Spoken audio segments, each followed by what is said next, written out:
E fizeram uma pergunta interessante aqui que foi: se dá para conciliar o estudo entre Ministério Público e Defensoria Pública? E eu sempre gosto de responder essa pergunta. Quer responder? Ah, pode ser. O Rodrigo também você vai responder depois de forma técnica, né? Vou colocar só o meu parecer. Na primeira fase pode até ser que muita coisa vai cair em comum, tá? Não tudo, mas muita coisa você vai conseguir. Só que depois é o oposto. Uma é o oposto da outra. Se você responder, o que você responder na defensoria, provavelmente você não vai passar no MP. E o que você responder no MP, provavelmente você não passa na defensoria. Principalmente em questões que a gente não está falando que tudo, né, defensoria e MP estão em polos opostos. Mas muita coisa sim. E a prova discursiva tende a puxar para esse lado.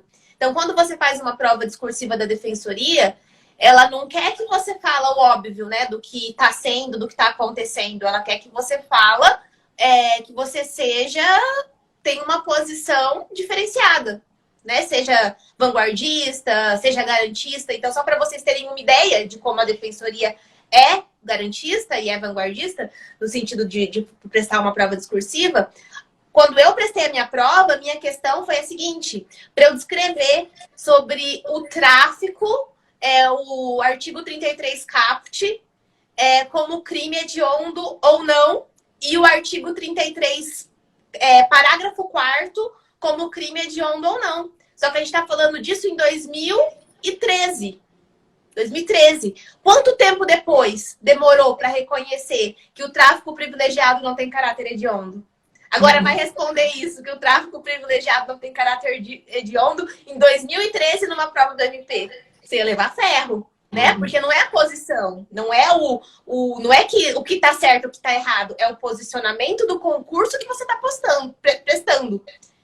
Então é um exemplo muito clássico, gosto muito de lembrar, porque assim, me marcou demais. Que na minha prova, em 2013, quando ainda não se falava disso, quando ainda não tinha posição dos tribunais superiores sobre o caráter não hediondo do tráfico privilegiado, era essa a resposta da minha questão discursiva.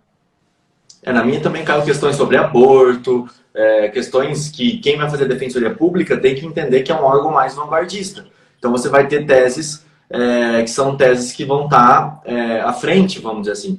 Aquilo vai, por exemplo, o casamento gay, que hoje é tranquilo, naquela época não era, né? E a pergunta era basicamente tinha pergunta sobre isso ali. Você tem que entender a posição da defensoria, que vai ser uma. Mas não só isso. Quando eu falo, eu vou estudar para magistratura, Ministério Público e defensoria, dá para eu fazer, por exemplo, para essas três? Dá, e era o que eu fazia. O problema é, você vai ter que ter mais tempo, porque você vai ter que aumentar a quantidade de matérias que você está estudando. Então, primeira coisa é essa, eu vou ter que ter muito tempo para estudar, porque eu aumentei uma quantidade significativa de matérias. Às vezes 3, 4, 5 matérias a mais ali. E o segundo problema é qual simulado que eu vou fazer? Porque é fundamental e imprescindível que você conheça como vai ser perguntado, saiba o que mais cai naquela matéria para você poder afinar o teu estudo. Então, é muito difícil você conseguir